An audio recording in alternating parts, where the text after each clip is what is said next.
chapitre 5, verset 9. Vas-y, lis, Rachel, s'il te plaît. Car Dieu ne nous a pas destinés à la colère, mais à l'acquisition du salut par notre Seigneur Jésus-Christ. Ok, on avait vu la dernière fois que cela n'a rien à voir avec ce qui est arrivé à Étienne. Les gens pensent qu'à travers cela, eh ben, on peut comprendre que les chrétiens n'auront pas de la grande tribulation. On avait vu que, regardez Étienne, comment il a été tué. On voit très clairement que cette colère dont Dieu parle n'a rien à voir avec ça. Maintenant, on va voir de quel genre de colère il s'agit. Quand Dieu dit, il ne nous a pas destinés à la colère, mais à l'acquisition du salut en Jésus-Christ. Alors, c'est Apocalypse 16, verset 1. De quel genre de colère Dieu dit qu'il ne nous a pas destinés à cela?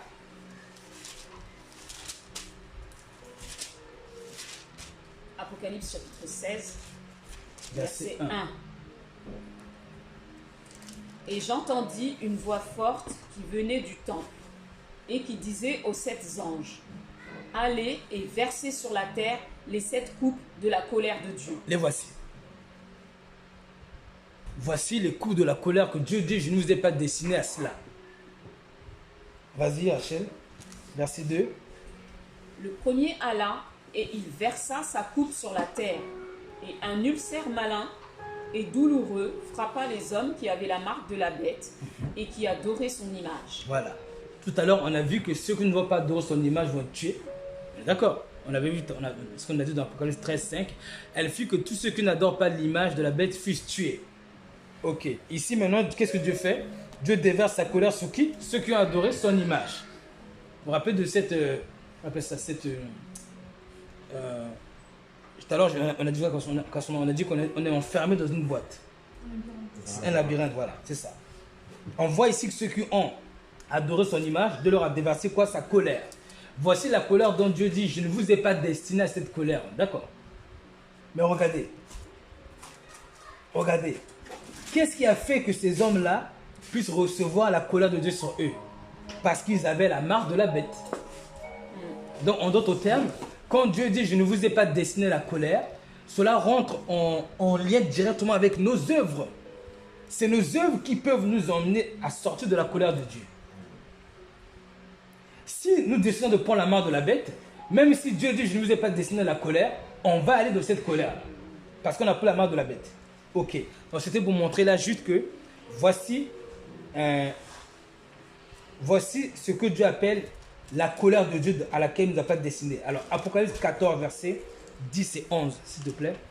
Apocalypse 14, 10 et 11. On va voir aussi cette deuxième phase de colère de Dieu à laquelle Dieu dit qu'il ne nous a pas destinés.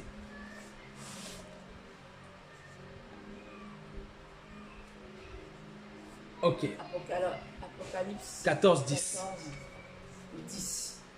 Il boira lui aussi du vin de la fureur de Dieu, versé sans mélange dans la coupe de sa colère, et il sera tourmenté dans le feu et le soufre, devant les saints anges et devant l'agneau. Vas-y. Et la fumée de leur tourment monte au siècle des siècles, et ils n'ont ni repos, ni jour, ni nuit, ceux qui adorent la bête et son image, et quiconque reçoit la marque de son nom. Voilà. Donc, Dieu nous promet ici le soufre, le feu, un tourment, sans repos, jour et nuit, pour ceux qui adorent la marque de la bête. Tout à l'heure, dans Apocalypse 16, c'était des jugements de Dieu qui étaient déversés sur la terre. Sur les habitants de la terre qui ont pris la marque de la bête. Mais après que ces jugements se déversent sur la terre, sur ceux qui ont pris la marque de la bête, c'est pas fini. Dieu continue après la mort ici. Vous voyez? Après la mort, Dieu continue. Vas-y, et au verset 12, Rachel. C'est ici la persévérance des saints qui gardent les commandements de Dieu et la foi de Jésus. Voilà. Donc, il dit que Dieu ne nous a pas destinés à la colère, mais à l'acquisition du salut par Jésus-Christ. Comment? Dans la persévérance. En persévérant, en gardant les commandements de Jésus-Christ et en ne prenant pas la marque de la bête. J'avance. Alors, j'ai pris ces deux versets pour juste illustrer que les deux sortes de colère que Dieu réserve aux hommes qu'il a créés, ceux qui adorent l'image de la bête, c'est soit ils vont subir les jugements sur la terre ici, les coups de la colère de Dieu, et ensuite, après cela, après la mort, ils ont les jugements éternels. Ok. Alors Samuel, vas-y, on affiche Éphésiens, chapitre 5. Attends. D'abord, tu vas afficher 1 Thessaloniciens, chapitre 1, verset 10. En fait, je voudrais qu'on parle de la colère de Dieu. La colère de Dieu. 1 Thessaloniciens, chapitre 1, verset 10. On va aller au verset 9.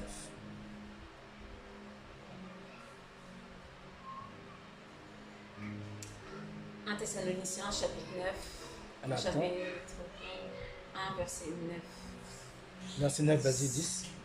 Car on raconte à notre sujet quel accès nous avons eu auprès de vous et comment vous êtes convertis à Dieu en abandonnant les idoles pour servir le Dieu vivant et vrai. Vas-y là. Et pour attendre des cieux son Fils qu'il a ressuscité des morts, Jésus, qui nous délivre de la colère à venir. Vous voyez, la colère à venir là.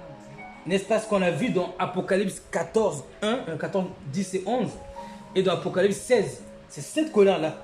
Et Jésus veut nous délivrer de ça. Ok. Maintenant, nous ce qu'on veut, c'est que Jésus nous délivre de ça. On ne veut pas prendre la marque de la bête.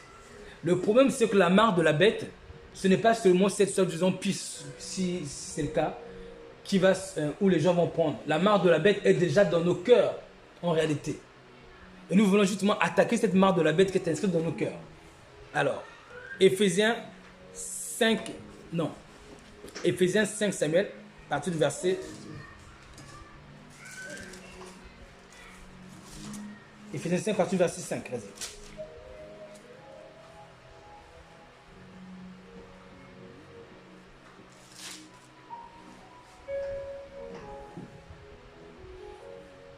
Alors attends, tu vas commencer à partir du verset 3. Achille, s'il te plaît, verset 3. Que l'impudicité, qu'aucune espèce d'impureté et que la cupidité ne soient pas mentionnée parmi vous, Ok. ainsi qu'il convient à des saints. On n'entende ni paroles déshonnêtes, ni propos insensés, ni plaisanteries, choses qui sont contraires à la bienséance. On entende plutôt des actions de grâce, car sachez-le bien, aucun impudique ou impur ou cupide, c'est-à-dire idolâtre, n'a d'héritage dans le royaume de Christ et de Dieu. Ok, ensuite. Que personne ne vous séduise par de vains discours, car c'est à cause de ces choses que la colère de Dieu vient sur les fils de la rébellion. Vous avez vu? On a vu la colère de Dieu sur Apocalypse 14, qui va tomber sur les habitants de la terre. On a vu plutôt qui va les ramener en enfer. On a vu la colère sur Apocalypse 16 qui va tomber sur la terre. Et là, on nous dit, regardez, que personne ne veut séduire par de vains discours, car c'est à cause de ces choses-là que la colère de Dieu vient sur qui? Les fils de la rébellion. Verset 7, on nous dit, n'ayez donc aucune part avec eux. Ok. Je lui pose la question. Pourquoi est-ce qu'il a dit, n'ayez donc aucune part avec eux? Je lui pose vraiment la question, quoi répondre? Pourquoi l'apôtre Paul a dit, n'ayez donc aucune part avec eux? Parce qu'ils sont destinés à la colère. Hein? Parce que leurs œuvres sont contaminées.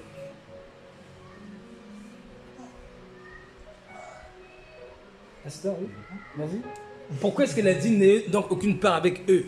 Pourquoi est-ce que l'apôtre a dit ça? Vous n'ayez aucune part avec eux. Regarde Samuel, l'écran. Sinon, on veut dessiner la couleur de Vas-y. Pourquoi il dit n'ayez aucune part avec eux?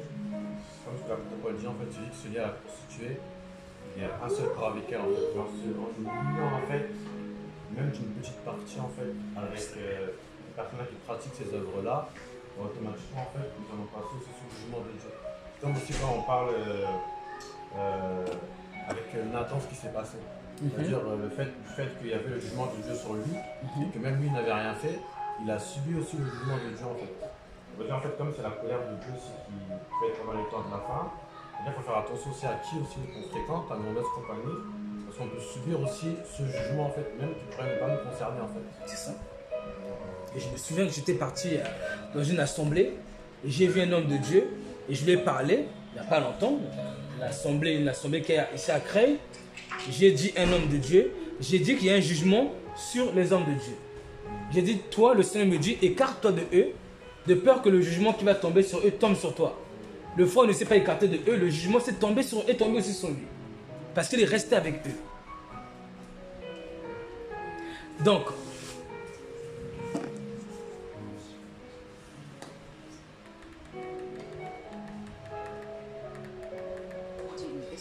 Samuel, baisse un petit peu. Laisse. C'est bon. Il a bien précisé. Samuel, repart plus haut.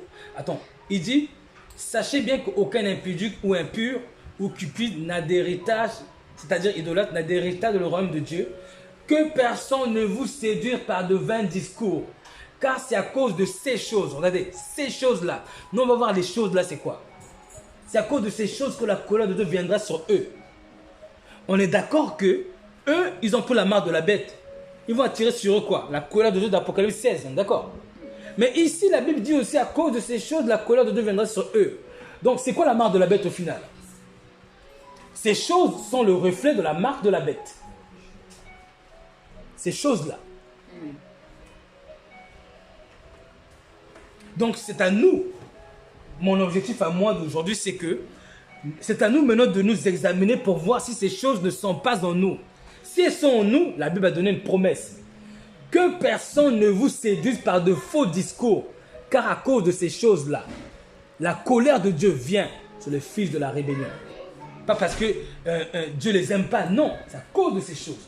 Donc si ces choses qu'ils ont se trouvent en nous, la colère que Dieu promet en Apocalypse 16 sur la terre, elle sera sur nous. Donc ça veut dire la marque de la bête, elle est spirituelle selon l'Apocalypse 16. Alléluia. Non, pas sur l'Apocalypse, non. Sur l'Apocalypse 13, c'est une inscription. Comme il dit que personne ne peut achever sans avoir la marque sur la main et sur le front. Ça, c'est une inscription là. La marque de la bête, elle est spirituelle. Elle est aussi spirituelle, à la base en fait, en réalité. En réalité, ça veut dire que quoi? Que regardez, une personne qui prend la marque de la bête, c'est une personne qui au préalable avait déjà la marque de la bête spirituelle dans son cœur. Et oui, la conséquence du fait qu'il va prendre cette marque sur lui, ben, c'est qu'il l'avait déjà dans le cœur. Autrement dit, je prends un exemple, les enfants, je n'ai pas dit ça. J'ai dit qu'il y a une sœur qui a dit à son mari, écoute, si jamais le vaccin est obligatoire, on mentira. On achètera des faux vaccins, des faux tests PCR. On dira à l'aéroport que, ben, finalement, voilà, on a notre vaccin. Et son mari lui a dit, tu sais que c'est du mensonge. Elle a dit, oh, mais on n'a pas le choix. Vous voyez quoi? On voit que c'est-à-dire qu'on dit dans Apocalypse 21:5 que les menteurs leur paraît le temps de feu. Bon, qu'est-ce qu'elle a fait là, en disant qu'on ment? Est-ce que, n'est-ce pas de la marque de la bête qui est inscrite dans son cœur par le mensonge? La marque de la bête est inscrite. En fait, le menteur va aller au feu et moi je pratique le mensonge. Celui qui prend la marque de la bête va aller au feu. Moi je pratique le mensonge qui mène aussi au feu. On voit clairement que la marque de la bête est déjà spirituelle. Alors, va plus haut Samuel. Attends. Ce que je voudrais qu'on... le passage sur lequel je voudrais qu'on retienne, c'est qu'il a dit que personne ne vous séduise par de fins discours. Quelqu'un peut vous dire ce qu'il veut. Lui, il dit, attention à ceux qui vont vous dire que vous allez aller au ciel si vous vivez dans le péché. Qui ne vous trompe pas, car c'est à cause de ces choses que la colère de Dieu viendra sur eux. Vous n'ayez aucune part avec eux. Va plus haut. On va voir c'est quoi ces choses. Vas-y, Samuel. Ok. Verset 3, Rachel, je te laisse lire. Que l'impudicité, qu'aucune espèce d'impureté. Doucement. 1. Impudicité. Impudicité. Tout ce qui est impudique. Toute attitude impudique. Comportement impudique. Tout ce qui est impudique. Même toute forme d'impudicité vestimentaire. Tout ce qui est impudique. Là, il dit que ces choses ne soient pas de au milieu de nous. Vas-y, Rachel. Que l'impudicité, 1. Qu'aucune espèce d'impureté. Impureté, 2. Que la cupidité. 3. La cupidité, c'est un désir immodéré de posséder. Vas-y. Cupidité. Ne soit pas même mentionné parmi vous, ainsi qu'il convient à des saints. Ok. Qu'on n'entende ni parole déshonnête. Attends un peu. Vous vous rappelez quand il est dit qu'il fera la guerre aux saints et les vaincra? Mais c'est qui les saints, il dit? Il dit ces choses ne doivent pas exister parmi les saints. Les saints, il n'y a pas ces choses-là. C'est à eux que Satan va faire la guerre. Vas-y, continue. On n'entende ni paroles déshonnêtes, Ok. ni propos insensés, Ni propos insensés. ni plaisanteries, Uh-huh. choses qui sont contraires à la bienséance. On entende plutôt des actions de grâce. Alléluia. Car sachez-le bien, aucun impudique ou impur ou cupide, c'est-à-dire idolâtre, n'a d'héritage dans le royaume de Christ et de Dieu. C'est ça. Donc, on a vu ces choses-là. La question qu'on va se poser, est-ce que ces choses sont en nous ou pas? À nous-mêmes, à notre propre discernement. Est-ce une forme de le mensonge? Est-ce une forme de l'iniquité? Est-ce une forme de la perversion? Est-ce une forme de la distraction? Est-ce une forme de l'immoralité? Vas-y. Qu'est-ce qu'on appelle les plaisanteries? Excellente question. C'est quoi une plaisanterie? C'est une blague, c'est. Les discussions folles et inutiles. Tu vas au travail, tes collègues. Regarde, par exemple, moi, le Seigneur m'a reproché au travail que je plaisantais. Je t'avais dit que j'avais un collègue qui, quand il passait, et je m'amusais à lui faire peur, je disais, hey! Lui, il disait, ah! Voilà. Et le Seigneur voulait me reprocher ça clairement. C'est-à-dire que pendant que je lui faisais ça, c'est-à-dire que pendant que je lui ai fait ça, et dans mon esprit, je vois quelqu'un qui me dit, et je me suis rendu compte que c'est pas bien. Parce que c'est pas bien. Parce qu'autant je suis en train de le présenter avec lui, autant son âme est en train d'aller en enfer à ce frère-là. Et je ne suis pas conscient qu'alors qu'il est son âme est en train en enfer, au lieu d'être dans l'intercession avec son âme, je suis en train de le blaguer, l'embêter pour rien et lui faire peur. C'est ces plaisanteries-là. Et souvent dans nos vies professionnelles, on a des plaisanteries inutiles qui apparaissent au milieu de nous. Des gens blaguent sur n'importe quoi, par du monde, on est là, on plaisante pour des choses ridicules au lieu d'être de la prière. C'est ça qui est pas bien. Et c'est aussi que quand on plaisante trop avec des gens, ben, le jour où tu leur parles des choses graves de la foi, ils ne vont pas te prendre au sérieux. Pas au sérieux. Colossiens 3, 5. Ça sent le feu. Pas dans la cuisine?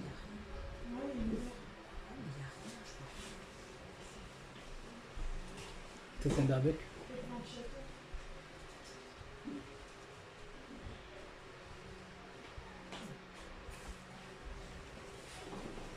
Et là, tu vas en passer.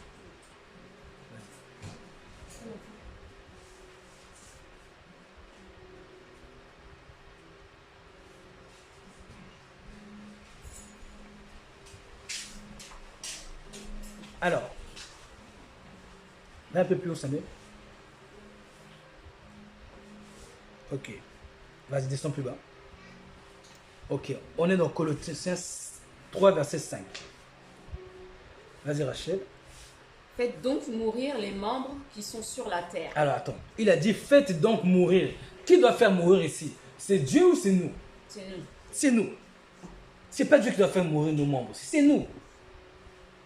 Dieu va nous aider, mais c'est à nous de faire mourir nos membres qui sont sur la terre. Vas-y. L'impudicité, Hein? l'impureté, La pureté, les passions, les passions, les mauvais désirs les mauvais désirs. et la cupidité, qui est une idolâtrie. Ok, verset 6. C'est à cause de ces choses que la colère de Dieu vient sur les fils de la rébellion. Ok. Vas-y. Parmi lesquels vous marchiez autrefois lorsque vous viviez dans ces péchés. Mais maintenant, renoncez à toutes ces choses, à la colère, Colère, à l'animosité, animosité, à la méchanceté, méchanceté, à la calomnie, calomnie. aux paroles déshonnêtes Uh-huh. qui pourraient sortir de votre bouche. Ok, verset 9.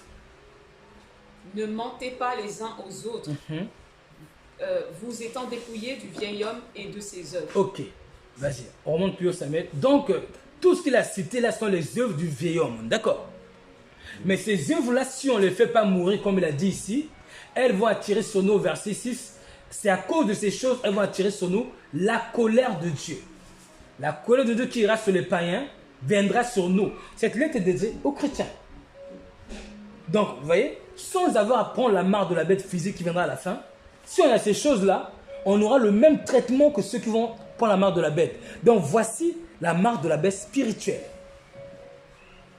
Si ces choses sont en nous, Nous rêvons même pas. Maintenant, regardez. Ça veut dire quoi?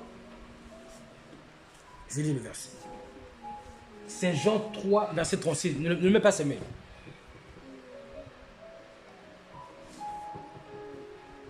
Je lis le verset. Jean 3, 36. Vas-y, ça mets-le. Mets Jean 3, 36. Rappelons-nous de ce verset-là. C'est-à-dire que c'est pas seulement le truc d'aller dire oh non, on va aller échapper à la marque de la bête, il ne faut pas la prendre. La marque de la bête est déjà là, tous les jours par le péché. Elle est déjà là dans nos cœurs. On vit dans le péché, on l'a déjà sur nous. Vas-y. Celui qui croit au Fils a la vie éternelle. Celui qui ne croit pas au Fils ne verra point la vie, mais la colère de Dieu demeure sur lui. Ok. Vous voyez, on est d'accord que Jésus est venu nous délivrer quoi? De la colère de Dieu. La colère de Dieu était sur nous et Jésus est venu nous en délivrer. Il a donné sa vie. Ok, ça me repart maintenant dans Colossiens 3, verset 5. Donc, au final, Jésus est venu nous délivrer de la colère de Dieu qui est sur nous. Mais nous ici, nous croyons en Jésus. D'accord? Nous croyons en Jésus. Mais si on nous dit que si on ne fait pas mourir ces membres qui sont sur la terre-là, cette colère de Dieu-là, sur laquelle Jésus est venu nous délivrer, tombera sur nous. Ça montre que quoi? Croire en Jésus, ce n'est pas de le dire par la bouche, c'est de l'avoir par les œuvres. Quand nous croyons en Jésus et que les œuvres en rendent témoignage, là nous croyons en Jésus et Jésus nous délivre là de la colère à venir. Quand il dit dans Apocalypse 3:10 que celui qui garde ma parole, moi aussi je le garderai à l'heure de la tentation qui doit arriver aux habitants de la terre. C'est quoi? Donc celui qui croit en moi, qui garde ma parole, et celui-là rend témoignage qu'il m'aime. Donc ainsi je le délivre. Je vais donner un exemple. Regardez. Papa Amérique, il est médecin. Il m'a prescrit l'ordonnance pour aller prendre le vaccin. D'accord? On va prendre le vaccin. Il a dit c'est bon pour ma santé. Si moi j'y vais pas, ça veut dire quoi? Si je refuse d'y aller, ça veut dire quoi? Je ne crois pas. Je ne crois pas. Vous voyez? Je remets en cause sa parole. Je méprise sa parole, je la remets en cause. Donc, ça veut dire quoi? Croire en Jésus sans croire en ses paroles, c'est quoi? Plutôt, croire en Jésus sans mettre en pratique ses paroles, ça veut dire quoi? On n'y croit pas. On ne croit pas. Si je crois Papa Amérique, alors je vais aller prendre le vaccin parce que j'ai confiance en sa parole. Il m'a dit, prends le vaccin, c'est bon pour ta santé. Alors je vais aller. Donc, la foi sans les œuvres, elle est morte. Mais c'est les œuvres qui démontrent la foi. Si j'y vais, c'est que j'ai foi en mon médecin. Moi, mon médecin m'a donné un traitement il n'y a pas longtemps, j'ai refusé d'y aller. J'ai dit, je ne vais pas aller, j'y crois pas. Je méprise ce qu'il m'a dit. Je le méprise clairement. Je n'y mets pas du tout la foi. Donc, la non-observation à la parole de Dieu rend témoignage d'un certain mépris de Dieu. Ça montre qu'on ne croit pas.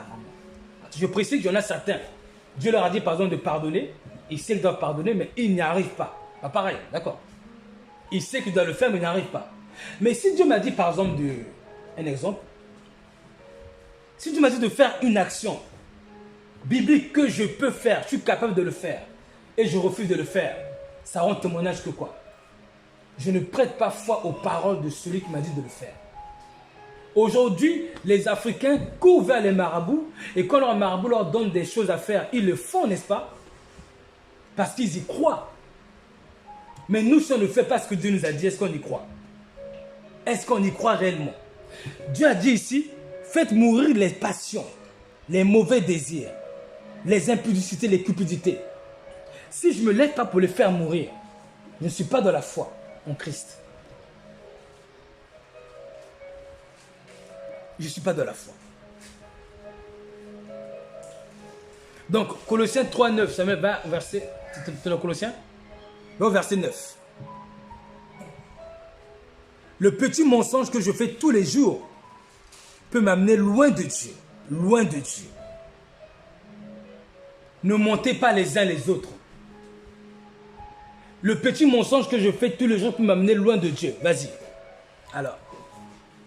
Attends, Hachem. Attends, Hachem.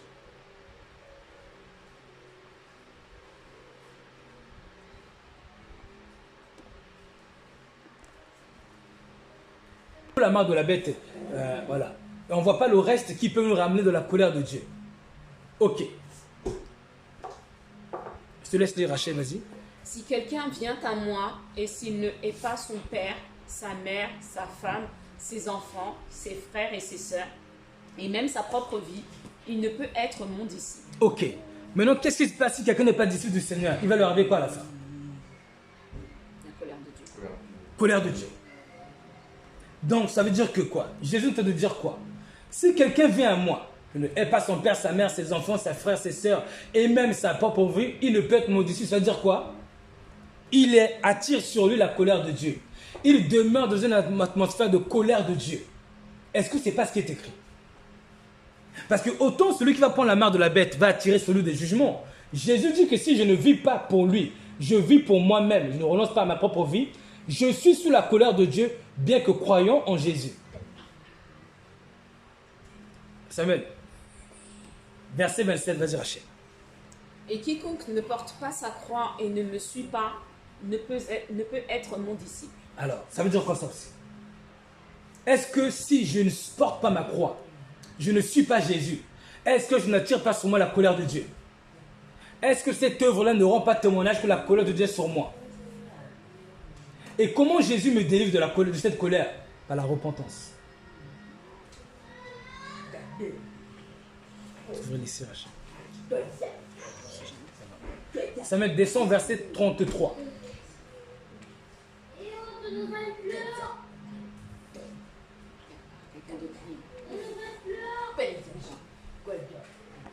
Ainsi donc, quiconque d'entre vous ne renonce pas à tout ce qu'il possède ne peut être mon disciple. Ok, nous on pense que c'est seulement la marque de la bête qui nous ramène à la colère de Dieu. Bon, la question c'est, si je renonce pas à ce que je possède, dites-moi, est-ce que à ce moment-là, je ne veux pas renoncer et je persiste sur ça jusqu'au dernier jour? Est-ce que la colère de Dieu n'est pas sur moi là? Posons-nous la question clairement. Il n'y a pas que la marque de la bête. En réalité, c'est pour dire que c'est ça la marque de la bête spirituelle. C'est tout ça qui va me ramener à prendre la marque de la bête. Je ne veux pas renoncer à moi. Je ne veux pas renoncer à tout ce que je possède. Je ne suis pas prêt à vivre dans la galère pour le nom de Jésus-Christ. Ça me conduit à prendre quoi? La marque de la bête physique, n'est-ce pas? Qui est en réalité déjà spirituelle en moi.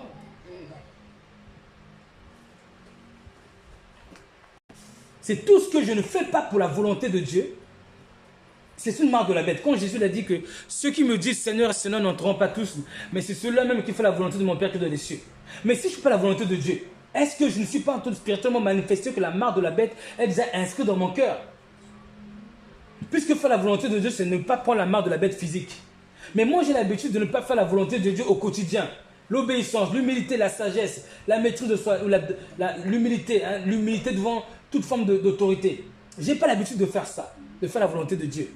N'est-ce pas là déjà que je suis déjà spirituellement, j'appartiens à Satan. C'est-à-dire que je suis inscrit dans le livre de vie de Satan. En réalité.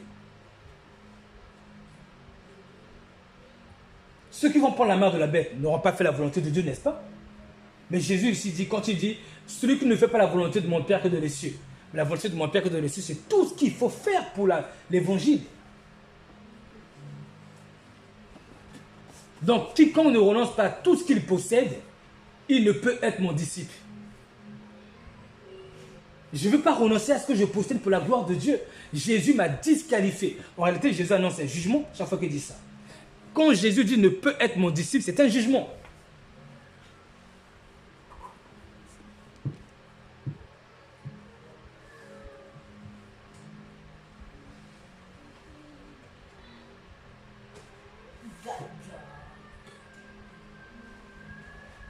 Alors, Samuel affiche Apocalypse 22.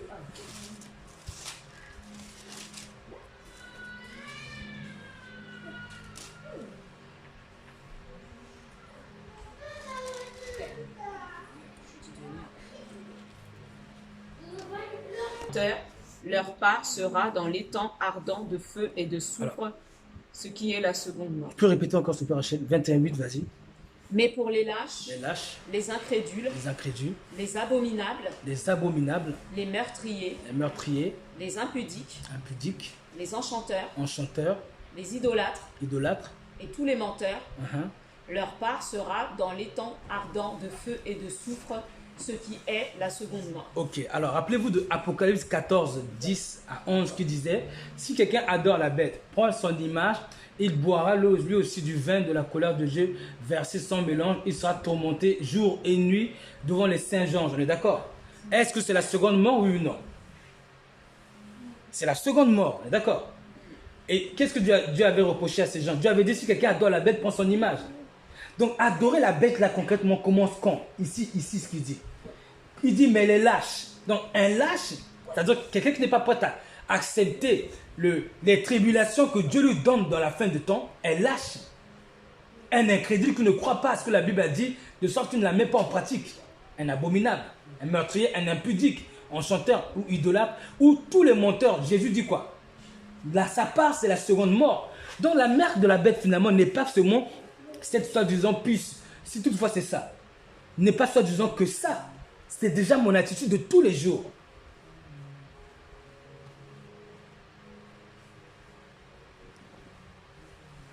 Si je vis dans le mensonge, dans l'idolâtrie, dans l'impudicité, et que je suis là, je suis incrédule, pour Dieu, j'ai déjà la marque de la bête, puisque la conséquence de celui qui prend la marque de la bête est la même que celui qui pratique ces œuvres-là. C'est la même.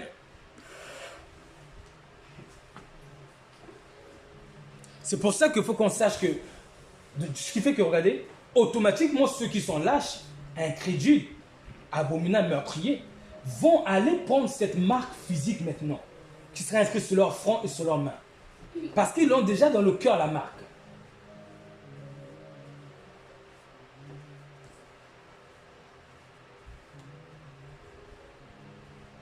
Samuel affiche Jean 12, verset 24.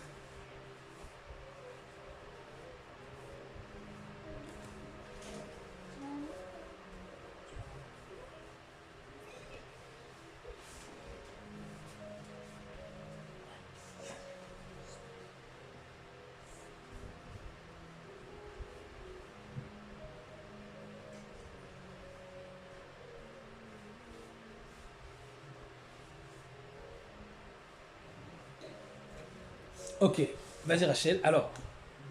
En vérité, je vous le dis, si le grain de blé ne meurt, non, je vous l'ai dit, si le grain de blé qui est tombé en terre ne meurt, il reste seul et on les jette au feu et il brûle. Ok, donc autrement dit, si celui qui prend la marque de la bête va aller au feu, ici Jésus dit, si moi je ne demeure pas en lui, pareil, je suis jeté dehors comme celui qui a pris la marque de la bête. On me ramasse, on me jette au feu et je brûle éternellement.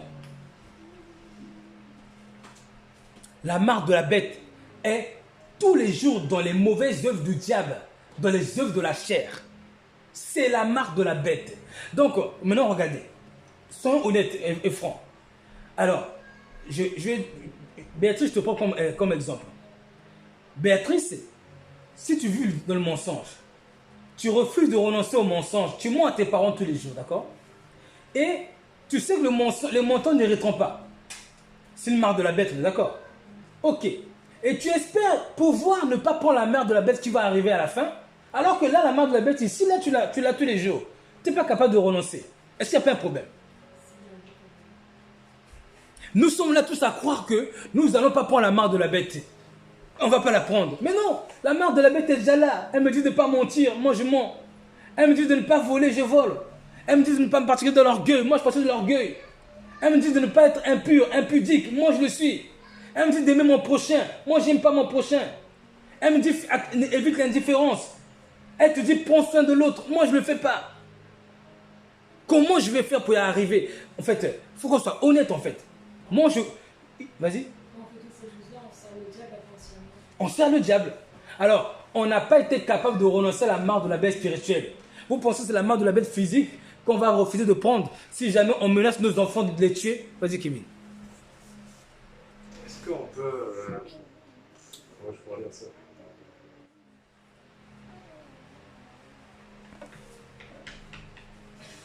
Quand on prend la marque de la bête, est-ce qu'on peut l'enlever? Ok. Bon, si, admettons, on prend la marque de la bête. Par exemple, moi, je prends la marque de la bête et que je l'enlève, la marque de la bête, et sur la main, sur le front. est-ce que ça veut dire que la coupe de la colère va plus s'abattre sur moi alors que, comme tu as dit, j'ai le cœur mauvais, j'ai toutes ces choses mauvaises. Lui, oui. Bien sûr qu'elle sera sur moi quand même. Donc si, ça veut dire que Dieu ne regarde pas intensément, comment je peux dire ça, vraiment par rapport à la marque physique. Physique, Ouais. ouais. C'est ça. C'est ça. Ça veut dire que même si on prend la marque physique, ça veut pas dire que... Même si on ne la prend pas, tu veux dire. Ouais, si on la prend pas, ça veut pas dire que si on la prend physiquement, Dieu va s'énerver contre nous. Ouais. Mais plutôt que si on a, comme tu l'as expliqué, je vais pas revenir, si on a dans le cœur les choses là, c'est déjà un signe de la marque de la bête. C'est un Donc signe. si on la prend physiquement, C'est une conséquence. Prendre Ouais, physique, ça. c'est une conséquence. c'est la conséquence. Voilà. Voilà, c'est une conséquence. c'est ça. Mais ce que je veux dire, c'est que si tu la, c'est pas genre si je la prends physiquement et que j'ai un cœur bon, que voilà Dieu va abattre la colère sur moi. Mais si, parce que si je la prends physiquement, Oui, bien sûr. Oui, Dieu a prononcé, Dieu a dit si je la prends, j'aurai la colère de Dieu. Mais si je la prends physiquement, c'est déjà parce que mon cœur n'est pas en Christ. Oui. Voilà. Mais si je la prends physiquement, c'est juste la conséquence du fait que mon corps n'était pas assez en Christ.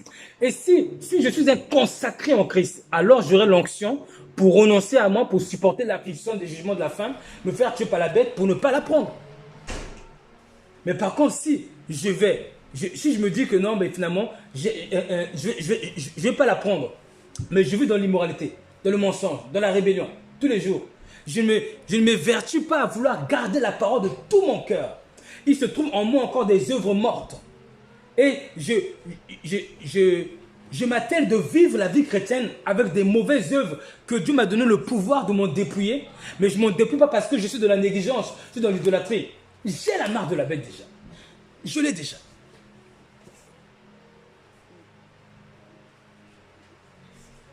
Donc, en résumé, la marque de la bête n'a rien à voir avec le physique. Jusqu'à ce que ça devienne un accomplissement si on le prend physiquement. Exactement. La marque de la bête deviendra physique après. C'est comme une signature. Satan va arriver, va dire, allez, tout ce que c'est à moi, allez, prenez ça, voilà. C'est comme par exemple, on reconnaît un arbre à ses fruits. Mhm. Et du coup, si l'arbre, on va dire, c'est le cœur, et si dans le cœur, j'ai des bonnes fruits, je vais le manifester. Et comme le dit Jacques 2, il dit que la foi sans les œuvres ne sert de rien. Mhm. Et la foi, c'est en gros, c'est la semence qui est la parole qui est dans le cœur. Et que lorsque tu as la parole dans le cœur, ça manifeste les fruits. Et que si tu as la marque de la bête est le résultat du fruit que tu as du mauvais cœur. Exactement. Et ça veut dire que si dans le cœur tu as le mauvais fruit, bah forcément tu vas prendre Tu vas forcément la prendre. Mais si tu n'as pas ça dans le cœur, bah, tu ne vas pas la prendre forcément. Donc ce qui veut dire que la marque de la bête, c'est d'abord le cœur. C'est d'abord spirituel. Donc, qu'on ne nous trompe pas, qu'on ne se trompe pas. Dieu a dit, c'est à cause de ces choses que la colère de Dieu viendra sur eux. Et la Bible a dit tout à l'heure dans Apocalypse 16, verset 2, qu'il versa une coupe de colère et il fut frappé d'un ulcère malin tous les hommes qui avaient pris la marque de la bête. Vous voyez? Ils ont été frappés parce qu'ils ont pris la marque de la bête. Et nous, il nous dit ici que à cause de ces choses, les impudicités, les rébellions, que la colère de Dieu vient sur les fils de la rébellion. Donc, ce qui a attiré la colère de Dieu sur eux, c'est leurs mauvaises œuvres. On nous a dit, n'ayez aucune part avec eux. Donc, c'est aujourd'hui qu'on doit commencer à enlever la marque de la bête. Ce n'est pas demain. Si je n'arrive pas aujourd'hui, demain, je n'arriverai pas. Ce n'est pas la peine de rêver. Si aujourd'hui, je dois me soumettre à mon mari. Si aujourd'hui, je dois aimer ma femme. Si aujourd'hui, je dois pardonner. Si aujourd'hui, je dois marcher dans l'amour, dans l'humilité, dans la sagesse, de la maîtrise de soi. Si aujourd'hui, je dois me dépouiller de toute forme d'ornement, de toute forme de choses que la Bible interdit. C'est aujourd'hui. Vas-y, Béatrice. C'est par la prière, parce que sans la prière, on ne pourra pas. Pardon? C'est avec la prière qu'il faut le faire. C'est avec la prière. C'est ça. C'est la prière qui va nous aider à le faire. Jésus a dit, demandez, vous recevrez. Cherchez, vous trouverez. Et Jésus nous a laissé le Saint-Esprit comme un gage. On nous enseigne comment mentir, comment tricher, comment voler. Toute notre vie, c'est-à-dire toute notre vie consiste à vivre sous la colère de Dieu. Tout ce qu'on a vu comme modèle, exemple de nos grands frères, c'est dans la colère de Dieu qu'ils les ont fait. Et du coup, on a emmagasiné cette culture. La culture de ce monde, c'est directement la colère de Dieu. Regardez, en Chine, tout le monde fait des sports de combat. Tout le monde doit apprendre à se battre. C'est-à-dire que la violence est inscrite dans leur gène, dans leur culture. Ce sont les œuvres de la colère de Dieu. On a transmis à nos enfants de génération en génération cette façon de vivre sous la colère de Dieu. Quand on reçoit Jésus, Jésus dit crois en moi, tu seras sauvé. Quand on croit, Jésus dit maintenant obéis à la parole. Renonce au mensonge. Obéis. Abandonne la violence. Jésus nous sort de la colère de Dieu par notre obéissance. Pas à pas. Quand la Bible dit obéissez, obéissez, obéissez. Faites la volonté du Seigneur. C'est quoi? Sortez de la colère de Dieu. Retirez de vous cette marque de la bête qui est inscrite dans vos attitudes. C'est ça.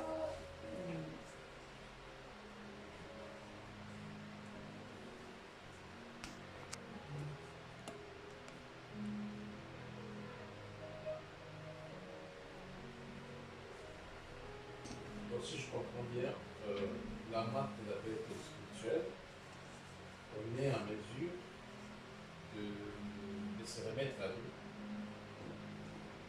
Donc, étant donné aussi qu'en ayant la marque de la bête spirituelle, c'est là que dans l'Apocalypse, il est écrit qu'en gros, que ceux en fait, qui ne sont pas repentis d'avoir pris la marque de la bête, je crois que c'est quelque chose comme ça. Apocalypse 16, affiche Apocalypse 16, Samuel. La question c'est, si on prend la marque de la bête, est-ce qu'on peut se repentir? Déjà, aujourd'hui, physiquement, la marque de la bête spirituelle, on peut se repentir, n'est-ce pas? Quand Jésus l'a dit, repentez-vous, convertissez-vous afin que vos péchés soient pardonnés. On peut se repentir. C'est-à-dire qu'on peut changer d'attitude, faire demi-tour.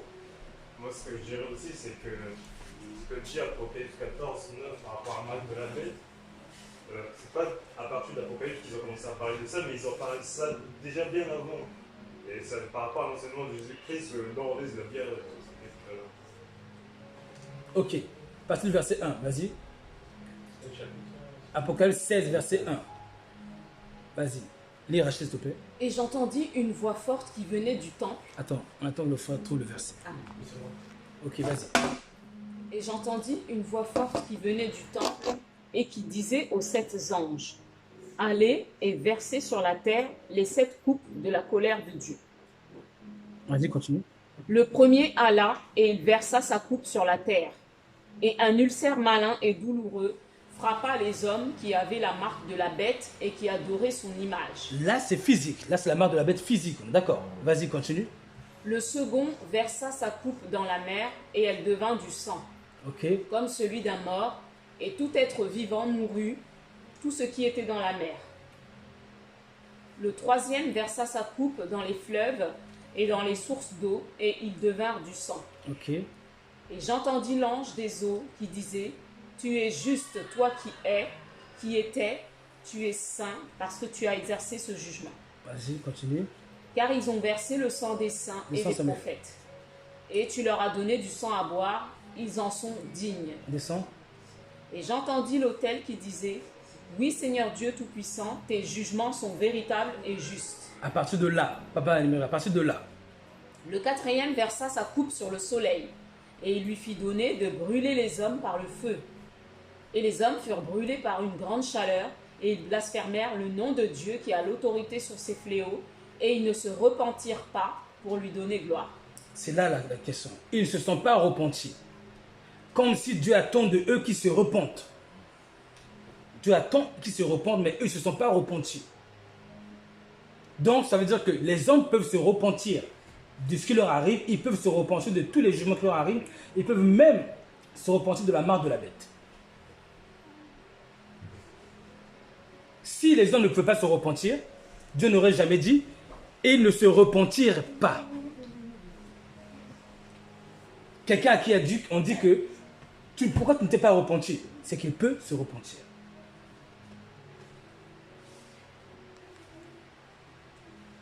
Donc, on a fait à peu près le tour. On a fait le tour.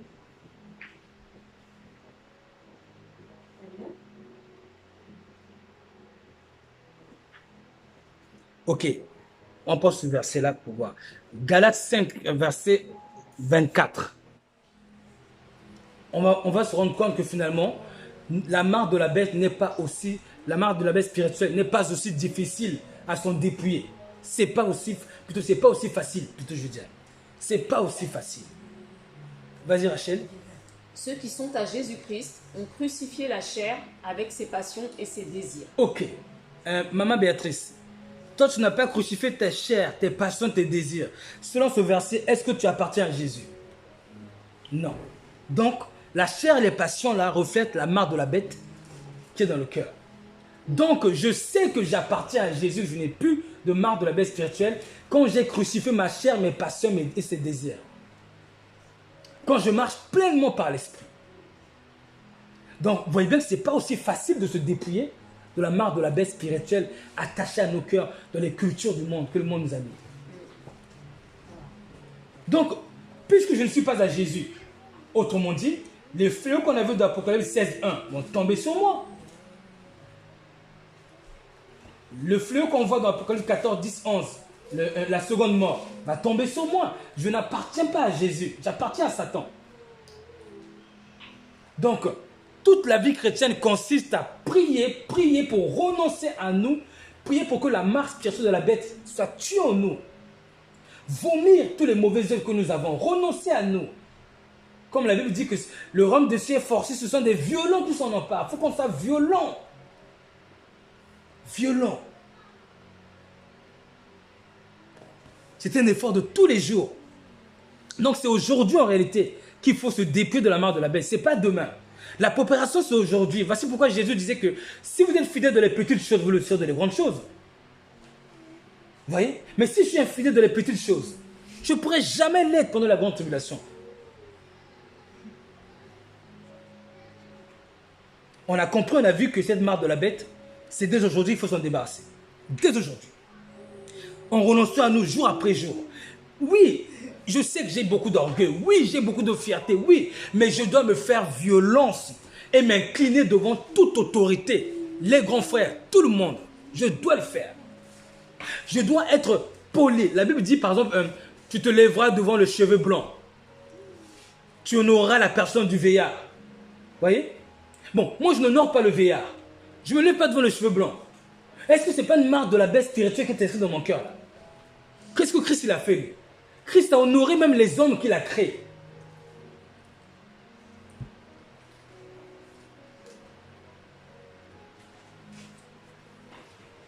C'est un travail de tous les jours, bien aimé. De tous les jours.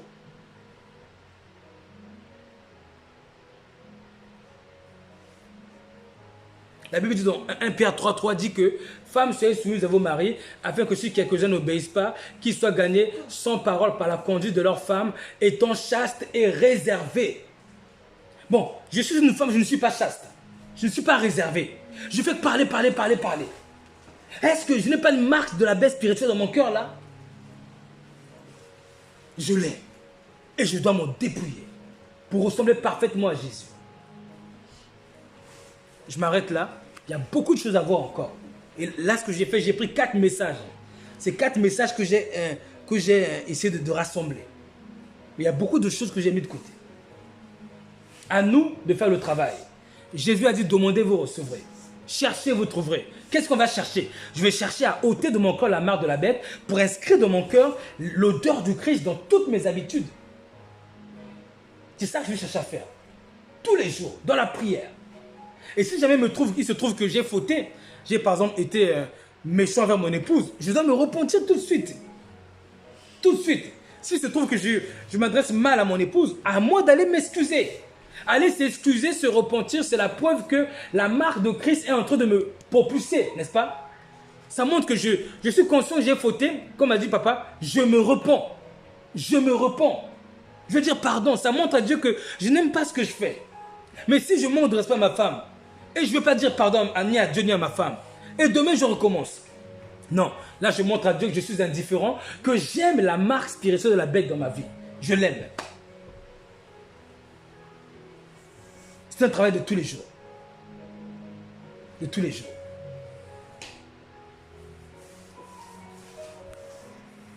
La marque de la bête est vraiment déjà là. Depuis, comme a dit le frère Kevin, depuis le début. En vérité, Jésus est venu nous sauver de cette marque de la bête qui est inscrite dans nos cœurs. Vous voyez? Donc, comme on a vu qu'elle est déjà là, que Jésus veut qu'on marche de l'obéissance. C'est pour ça que à chaque fois qu'on verra des versets qui parlent d'obéissance, rappelons-nous, c'est Dieu qui veut nous amener à enlever cette marque de la bête spirituelle dans notre cœur. Comme on a vu ça, c'est nous. C'est-à-dire que là, on entend le message. Hein. Maman Keren, si maman Keren entend tout ce qu'on dit et qu'elle rentre à la maison, qu'elle met ça de côté, qu'elle a oublié de vivre la parole, de renoncer à elle, de s'humilier, alors elle est en train de négliger sa foi. C'est pas Rachel ou Brian qui va venir me dire salut, allô Rodé, ça va? Est-ce que tu as pensé à obéir à la parole? Non, le Saint-Esprit est là pour nous le rappeler. Si nous sommes conscients de ces choses, à nous de travailler en écoutant le Saint-Esprit, en l'écoutant et obéir.